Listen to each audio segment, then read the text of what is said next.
अवधूत चिंतन श्री गुरुदेव दत्त. श्री स्वामी समर्थ. तर स्वामी भक्त हो, जे कोणी ही कथा ऐकतील त्यांच्यावरती दत्तकृपा अखंड राहील. तुम्हाला कधी धनाची कमी पडू देणार नाहीत. जी ती दत्त महाराजांची कथा ऐकतील, जे कोणी ही कथा ऐकल त्याच्या जीवनातून दारिद्र्य, कर्ज, संकटे, रोग, भीती यांचा नाश होऊन त्यांच्या जीवनात सुख समृद्धी प्राप्त होईल. ही कथा फक्त एकदा ऐकल्याने तुमच्या आयुष्यामध्ये धनाची कमी राहणार नाही, सुख शांतीची कमी राहणार नाही. तर चला ही कथा ऐकूयात. तुम्ही जो हा फोटो पाहत आहात, ज्याच्यामध्ये 4 स्त्रिया आणि पाळणा दिसत आहे, तर याचा अर्थ काय होतो किंवा यातून काय कथा आपल्याला समजते? तर यातून श्री दत्त जन्माचे दुर्मिळ चित्र आहे. या एका चित्रात संपूर्ण दत्त जन्माची कथा सामावली आहे. अनुसयेच्या सत्वाची परीक्षा पाहिला त्रिदेवींनी आपले नवरे पाठवले. तिने आपल्या पतिव्रताच्या सामर्थ्यावर तिन्ही देवांना बाळ करून इच्छा भोजन दिले. त्यामुळे अनुसयेचे सत्व राखले गेले, अतिथी धर्म पाळला गेला आणि मातृत्व लाभले. आपली खेळी आपल्यावर उलटल्याचे पाहून त्रिदेवी अनुसयेला शरण आल्या आणि आमचे पती आम्हाला परत कर म्हणाल्या. तेव्हा घेऊन जा तुम्ही तुमचा पती, हे अनुसया माता सांगत असतानाचा हा चितारलेला क्षण आहे. या चित्रातून आपल्याला हे समजते,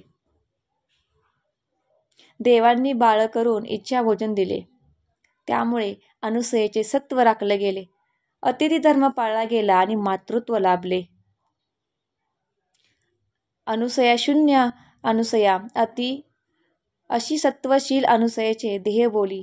ऋषीपत्नी म्हणून श्वेत वस्त्र नसलेल्या अनुसयेच्या चेहऱ्यावर तिन्ही बाळांना जोजवून झाल्यानंतरचा मातृत्वाचा संतुष्ट भाव खुलून दिसतो.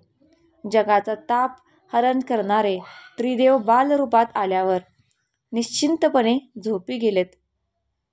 आई जवळ असताना कसली काळजी, बरीच वर्ष वाट पाहूनही जे सुख हुलकावणी देत होते ते सुख तिपटीने पदरात पडल्याचा सोहळा अनुसयेने सुंदर पाळणा बांधून आणि सजावट करून साजरा केला. अत्री ऋषीचा स्वभाव.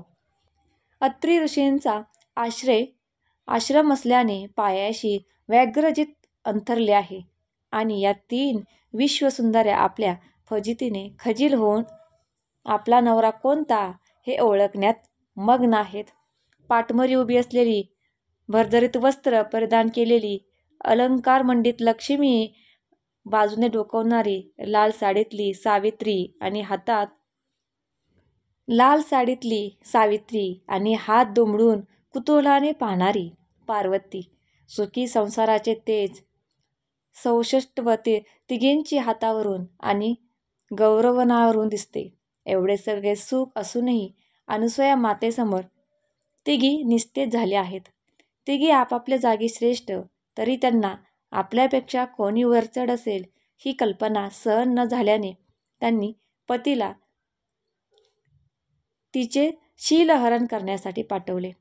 त्रिदेवांना अनुसयेचे सामर्थ्य माहीत होते, पण या तिघींचा गर्वहरण करण्यासाठी तिघांनी जोखीम पत्करली आणि अत्री ऋषी स्नानाला गेल्याची वेळ साधून वेषांतर करून आई इच्छा भोजन दे पण विवस्त्र होऊन अशी मागणी केली. आई अशी हाक ऐकल्याने अनुसयेला वात्सल्याचा पाना फुटला. तिघांना बालरूप केले, भोजन दिले आणि पाण्यात जोजवले. बाळ सगळीच गोंडस आणि एकसारखी. आपला पती नक्की कोणता हे ओळखता न आल्याने तिघींनी शरणागती पत्करली आणि अनुसया मातेने 3ही देवांना पूर्ववत केले. तिचा पाळणा मात्र रिकामा झाला. अत्री ऋषी परत आल्यावर त्यांना हकीकत कळाली. त्रिदेवांनी सपनिक उभयताची क्षमा मागितली आणि आम्ही तुमच्याच पोटी जन्माला येऊ असे आश्वासन दिले.